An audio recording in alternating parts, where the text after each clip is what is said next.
Hey guys! I hope you guys all had a fantastic spring break. I know I did. I slept a lot. That was great. Um, and for this upcoming week, we are going to do something a little bit different. I was inspired a little bit by Easter and kind of wanted to do a Easter project that we didn't really get to the week before spring break. So we're going to do that today. And this will be due just like usual the following Monday. We are going to be sticking to our schedule that I started at the very beginning of DLD days. Um, so I'm going to be posting assignments for you on Monday for advanced ceramics and Tuesday for ceramics. Our schedule has changed if you didn't pay attention. Um, so now you guys are going to have a little less daily work, which is really good for you to structure your DLD days better. So Mondays will be 1, 2, 3, and 4. Tuesdays will be 5, 6, 7, and 0. Wednesdays will be normal 1, 2, 3, 4. Thursdays 5, 6, 7, and then Fridays 1 through 7. So technically that gives you 3 days to work on my assignment during the week, but I also give you the weekend because I know a lot of people need that weekend. Um, so you will have these projects still due 9 a.m. on Monday unless you are ceramics because we don't meet Mondays. Yours will due 9 a.m. Tuesdays. So every time I post a video, it'll be due 1 week later. Okay? I miss you guys so much. I was devastated to know that I can't see you until the end of the school year, which is sad for me. This classroom is really quiet. But I am going to be putting out bags of clay outside of school starting on Sunday. I will have 30 bags of clay outside school. So if you want to come by, grab a bag of clay and get more clay, that's fine. Also, if you want to keep your projects and dry them out and then bring them to me, drop them off at school sometime, then I can go ahead and fire them. And then we can just do a whole pickup thing. Just go ahead and email me if you want me to fire pieces, and we can come up with a time for you to drop them off so that I can fire them for you. Okay?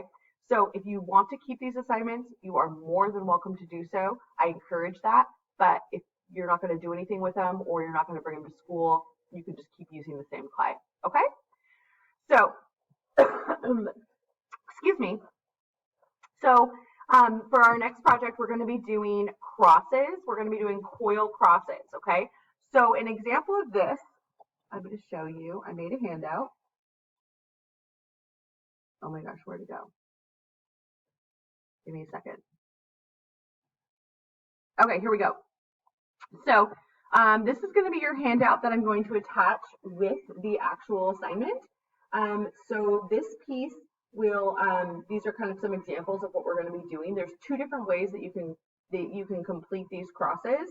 And one is by making a base, by rolling out a slab of clay first, and then putting coils on top of it. And the second way is to just make coils and put them together. So I'm going to be demoing the making the cross and then putting the coils on top of it. Okay, so I have my little rolling pin. I have my slab of clay. I'm going to put my saran wrap over the top of this. And a lot of you guys have been asking about ideas for more tools around the house to use. Okay, so I'm going to be trying to incorporate that into my videos, but a lot of times you don't really need that many tools. So yeah. Okay, I'm going to pound this down. Sorry.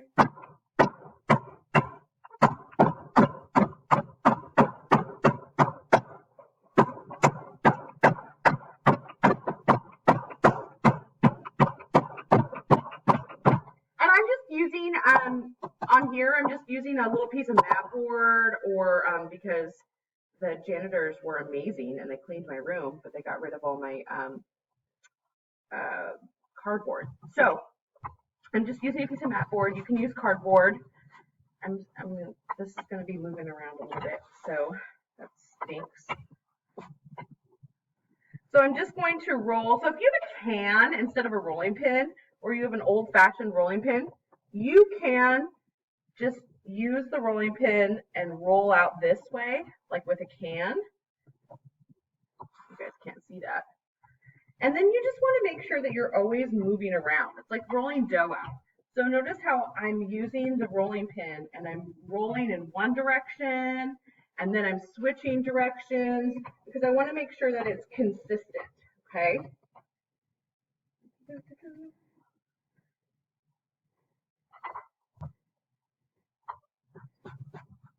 Because it's definitely not consistent.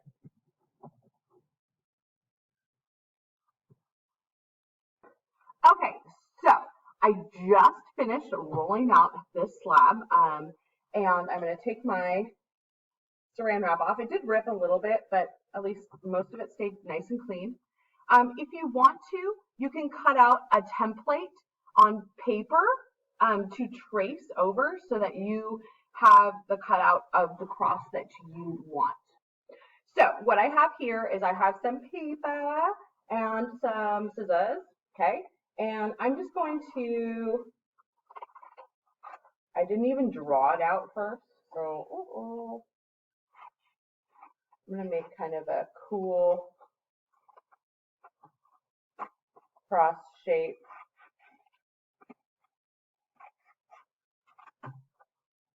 Ooh, that's super fat. We're going to make it thinner.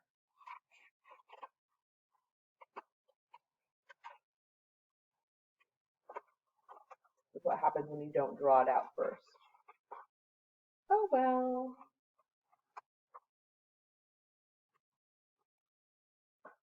Oh, this is terrible, you guys. Oh well. We'll cut a little bit off the top. Look, now it's better. Okay, we'll cut a little bit more off the sides.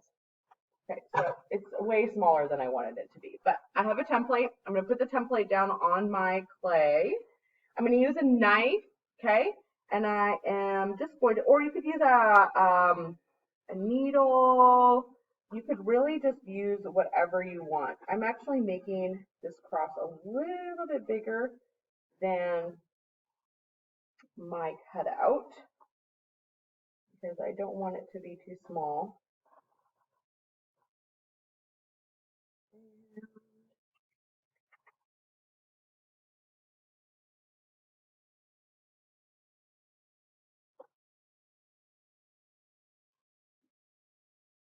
I'm kind of making it like flare out a little bit. So then I'm going to take all of the extra clay and I'm just going to put this over to the side.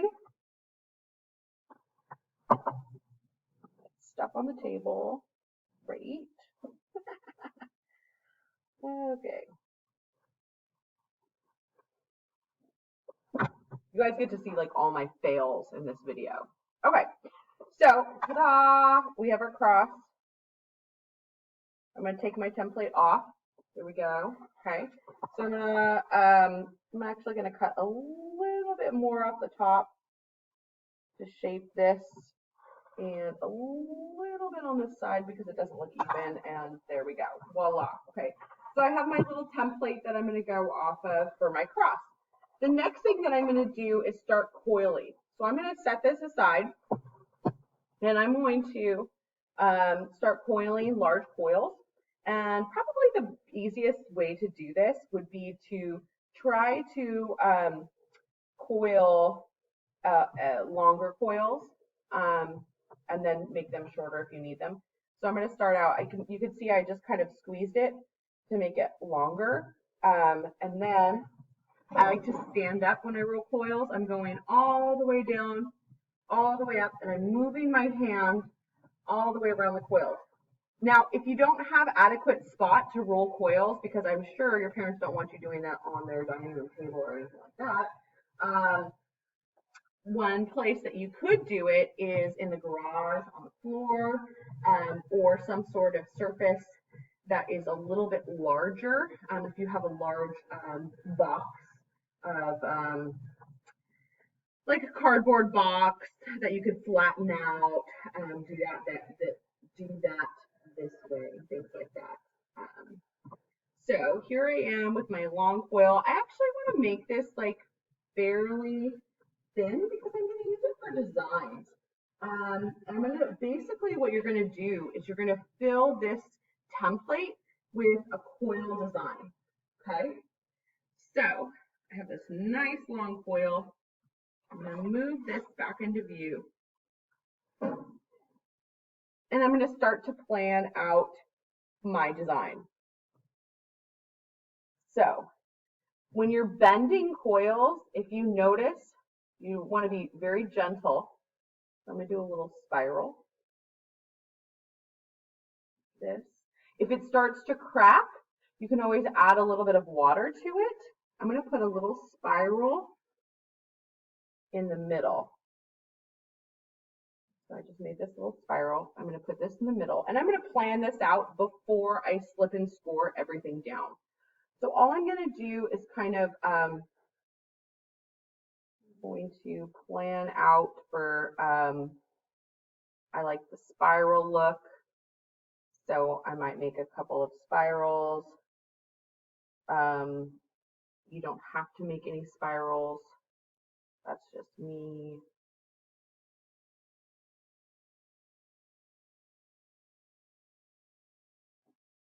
So I have a couple of spirals. Here's another one. Make a few more.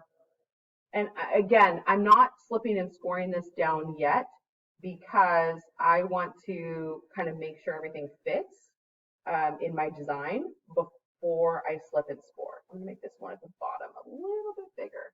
So I have kind of a design going. So you can see upside down design right there. And then I'm going to use the rest of my coil. I'm going to coil this out, and I'm going to fill in the extra areas with designs. So I'm actually going to stop my video, and I'm going to complete this assignment so that you can see kind of what it would look like at the end, and then we'll talk about how to slip and score. Okay? Okay, guys, so I kind of finished up my cross a little bit, and I put all my designs on that. It's not slipped and scored together. And just for your reference, all I did was, after you saw me make the spirals, I rolled out some little coils, and then I just bent them like this. And if there was cracking, I smoothed it out. And then I pinched it off, so it was just this little piece, and I just put them around, and then I made some little balls. I rolled some little balls to fill in the cracks. So then what I want to do is I want to slip and score this all together. And so I'm going to take off a couple of pieces. And all I'm going to do is I'm going to take my little fork, okay? And I'm just going to take pieces off at a time. So I'm going to score down here. So I'm roughing up that surface. I'm going to move my pieces here. So I am scuffing up this surface really good. I'm only going to score this one side. I'm not going to score the bottom of my pieces. And then another cool tool that you could use is I actually have a little thing of water, and I'm using an old toothbrush. So I don't have to dip my fingers in water if I don't want to. I can use this toothbrush, and I can rub the water into the cracks that I scored with the toothbrush, okay? You just don't want to get too much. So I've just rubbed the water in there. And now I'm going to take these pieces and I'm going to put them back in there. One of them rolled away. And I'm going to kind of squish them on, okay, to make sure that they're nice and they're fitting, nice and sturdy. Okay. Now, where did this one come from? So basically, then I could do that for the whole piece. I would just slip and score and make sure that those pieces are really on there. Now for some of the middle pieces, you wouldn't totally have to slip, see this just fell off. You wouldn't totally have to slip and score it because it's in the middle, but I would still take every piece off and slip and score it together just to make sure that it looks good. I'm running out of time, So this is your cool assignment. Send me pictures, Flipgrid.